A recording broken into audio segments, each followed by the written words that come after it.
Joining us right now is Dr. Anthony Stine from Return to Tradition. Welcome back. Good morning to you. Thanks for being on with us today. Golly gee whiz. I mean, the hits just keep on coming, Dr. Stine. I mean, the bishops are coming out now, and some are saying you have no choice but to bless, and some are saying there's no way in the world we do this. Where are we stand on this story?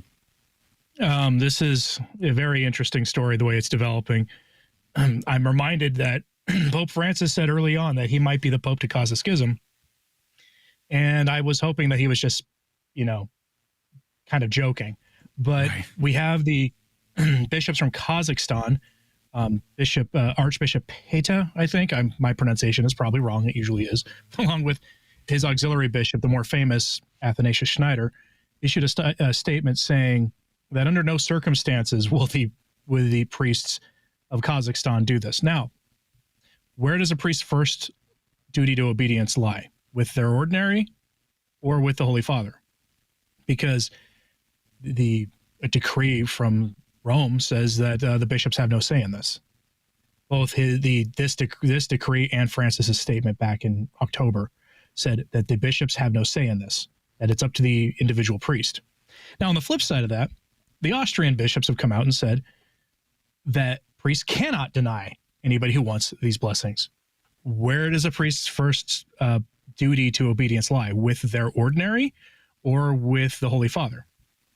That is a question every priest in this situation will have to answer themselves, because ultimately this is causing enormous scandal among the clergy, among the laity. You're seeing people who had previously been on the same side of a lot of things suddenly not being on the same sides of things anymore, which is odd. I was not expecting to see some waffling on this document from some popular voices where they were saying, well, this is a moderate document.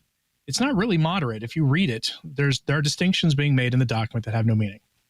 That we saw within 12 hours of the issuing of this, James Martin going on Instagram, posting pictures of a quote-unquote gay married Catholic couple that he was blessing in a parish, from the looks of it.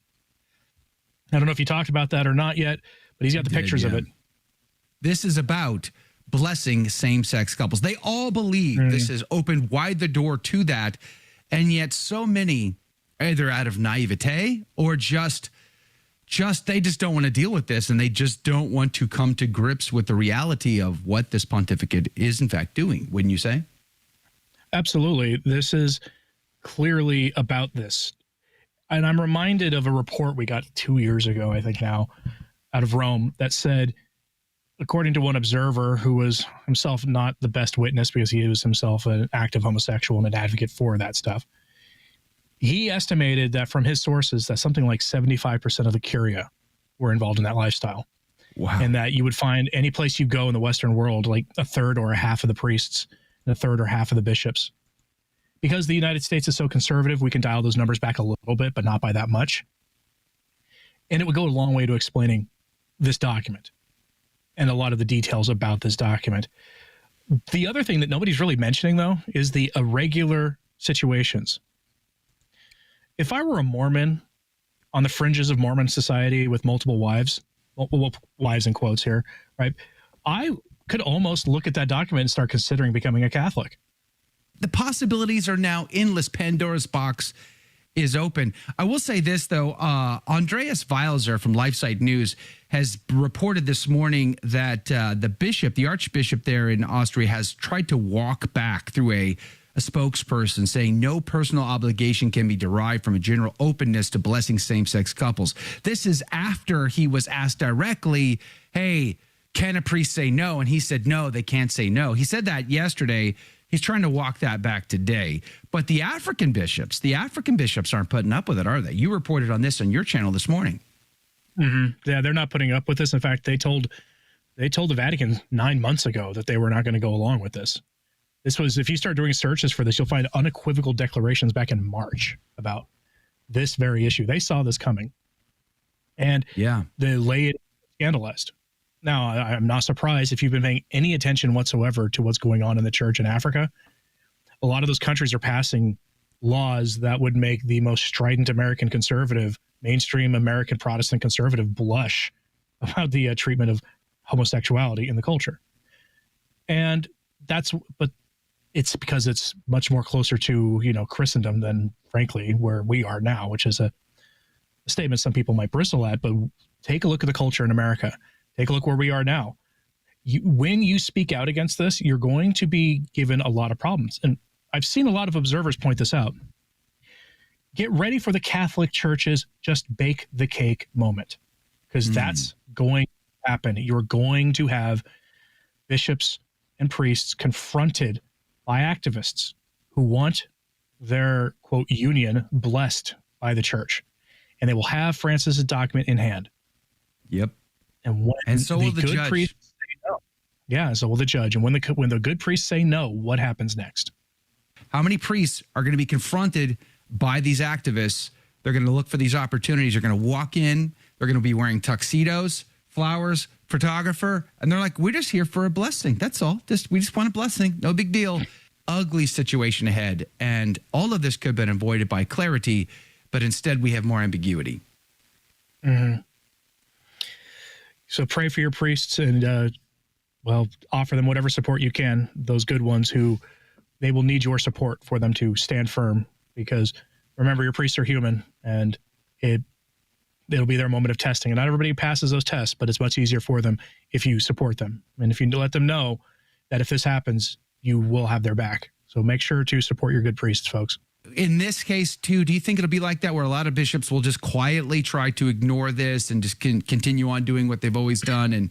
But do you think the Vatican will hammer them on that?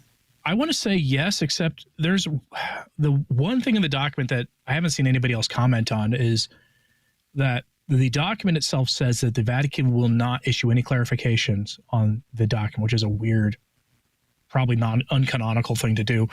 Remember, dubia are a pretty normal course of events. We don't normally hear about them. Cardinal Fernandez has answered like 6 of them or something since he became the prefect of the dicastery for the doctrine of the faith, and he's made them the responses public, partially because they're always on hot button things. So dubia are part of the normal course of events, but this document says no further clarifications are coming. Now think about that for a moment. You're going to have a lot of these priests. You're going to have a lot of people just left high and dry to figure this out all on their own. So what is that going to mean when you get a bishop who says, I'm just going to ignore this for as long as I possibly can? Well, the document says priests can make up their decisions themselves. So you go to the typical ultra-modernist parish in your diocese, you'll probably get those priests will be happy to do the blessings. But what about the normal parish? It's like a normal parish 3 minutes from my house, where, they're middle of the road on most things. You're not going to hear a political homily from the AMBO. What are they going to do? That's the question, because if it's ultimately left up to the priest, and if you have a bishop who often just keeps his head down about this stuff, then he's probably not going to issue any public directives to the priests. And he might even be afraid to issue a more subtle directive, like a not for public eyes one, because it'll probably get leaked. Again, you've got priests in every diocese in large numbers who are sympathetic to this document. And there's going to be a lot of pressure on them for internally to go along. Did you like that video? It's okay. You can admit it. It's perfectly fine. Hey, we cover the big stories of our day, from inside the church to outside the church to all points in between, and we do it from a Catholic perspective. It's called A Catholic Take. It's a radio program Monday through Friday. We live stream it right here on this channel, by the way, so make sure to subscribe, like, and share. We would be very grateful to you. And don't forget, you're going to want to watch this video right here because you don't want to miss anything.